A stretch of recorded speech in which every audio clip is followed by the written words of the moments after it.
Moitas grazas. Agás os membros do Goberno e máis os da mesa da Cámara que o farán ao remate. A votación.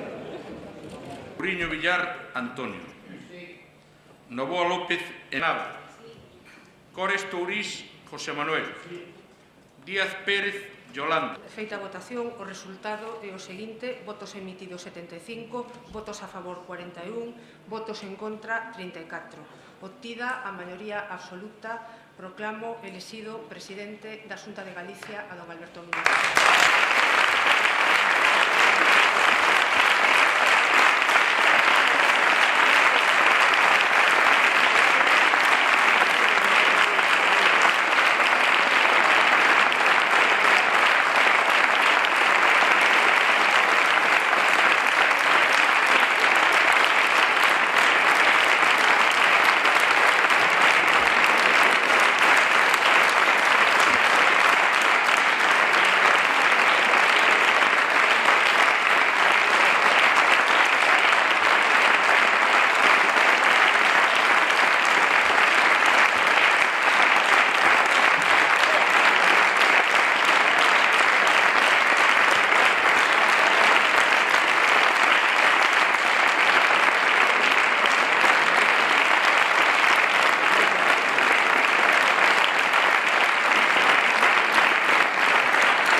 Creí que me iban a dejar solo desde el principio. Hay que ir a Antroyo. Hay que ir a Antroyo. Muchas gracias. Manuel. Senado. Gracias, senadora. Presidente. Muchas gracias.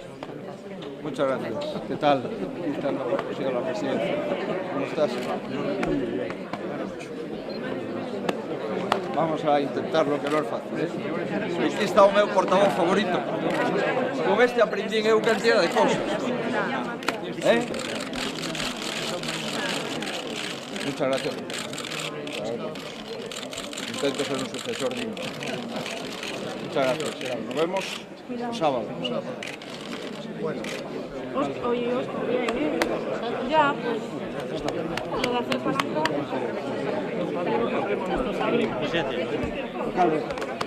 Es que yo no puedo recular. Vamos a ver, senador, echarnos un poco atrás. Un poquito. Muchas gracias.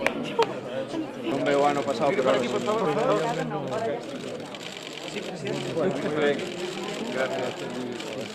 Bueno, muchísimas gracias a todos. Uno de huevos.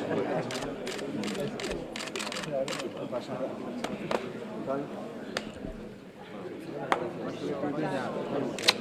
Cuatro años de consejo.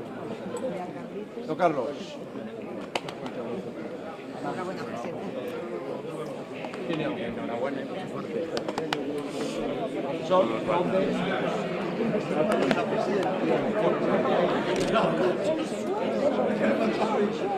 señor presidente.